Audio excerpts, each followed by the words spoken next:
Hello, my name is Katie Raven, and this is my first recording to introduce me and to also begin talking about mindfulness and mindfulness as a practice and as a tool that you might like to bring into your life as a way of managing your experiences.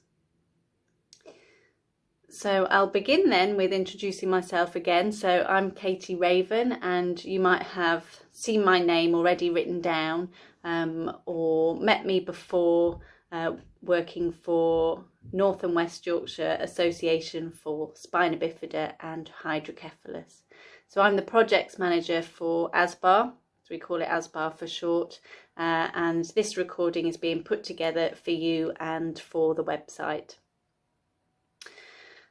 So, as well as working for ASBAR, I am also a teacher of the mindfulness interventions and the mindfulness approaches.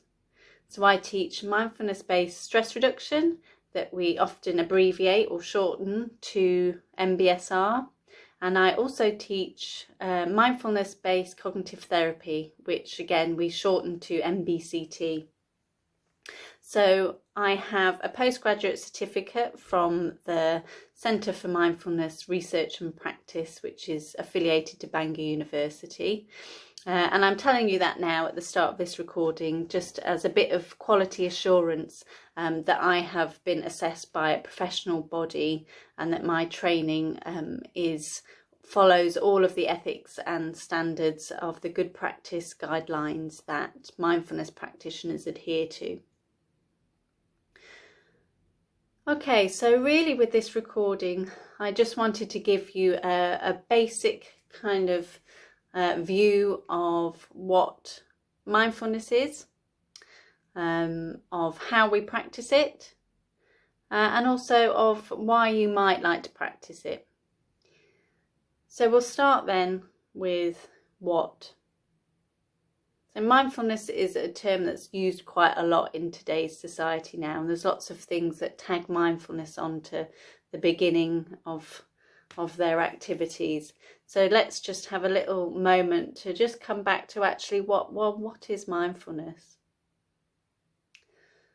Or put really kind of simply and in a short and sweet way, mindfulness is awareness.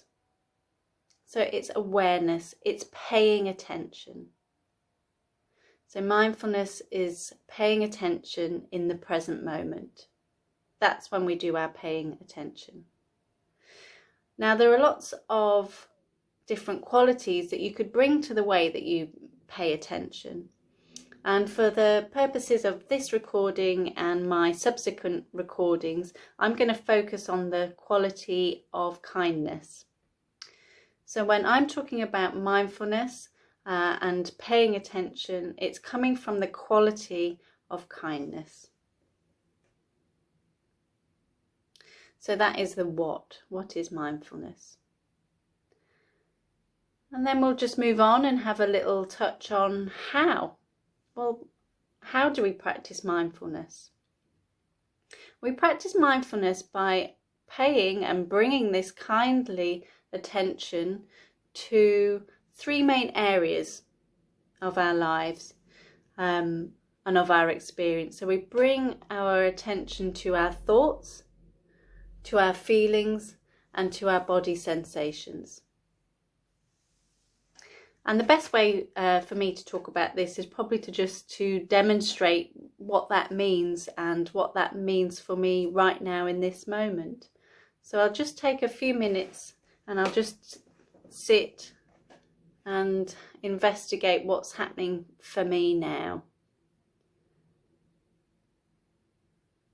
So I'm just going to pay some kindly attention to my thoughts. And I notice that there's a lot of thoughts coming up for me around judgment, around what I am looking like in this camera, whether you like me, if you're understanding this recording. So there's lots of judgment in my thoughts that are coming up right now. How do I feel? Yeah, I'm definitely feeling a bit worried and nervous. Yeah, there's some worry here. And as you can probably start to see, I have actually placed my hand on my body. And so if I now start to pay attention to the body sensations, I can feel sort of a bit of a knot underneath my rib cage here. And there is a bit of a flicker across my chest. My mouth's starting to get a bit dry. And maybe my shoulders are a little bit higher than normal.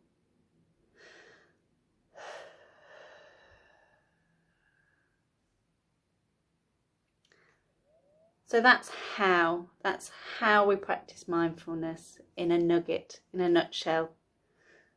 So by paying attention to these areas of our experience, our thoughts, our feelings, and our body sensations. So we've done what, we've done how, and now we're going to move on to why. And really I just want to talk about why based on my perspective of mindfulness and why I like to bring it into my life. And really it's come out of the realisation that actually I spend quite a lot of time doing things on automatic pilot. So I get out of bed and I go and make my cup of tea, you know, or if I get in the car, a lot of the things that I do in my day, I'm doing on automatic pilot. And in some ways that's really useful and really handy for me. But in other ways, it can be quite inhibiting. It means I follow patterns and habits of things that I do all the time. And actually that makes my world a lot smaller. And so when I bring mindfulness and the mindfulness practice into my life, I begin to kind of open my world up a bit, and it becomes a bit more vivid, and I'm able to see a bit more. I'm able to view it from a bit more of a wider angled lens. And by doing that, I am then able to make more choices that are based on my responses and needs of that moment. So they're less just these habitual automatic reactions. They're actually more responses to what I really need in those moments. So really, why might you practice mindfulness, and why might you like to begin looking at it as a tool for managing your life?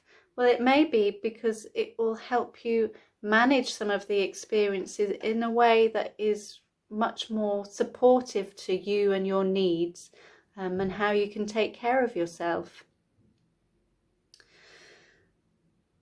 Well, that was quite a lot in quite a short space of time, so I'm going to leave this recording here and allow all of this to settle with you in whatever way it does.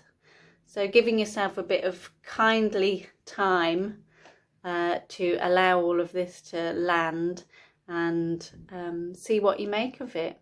If you're interested and want to carry on looking into these practices, then follow the rest of the videos that are coming weekly on the ASBAR website. See you soon.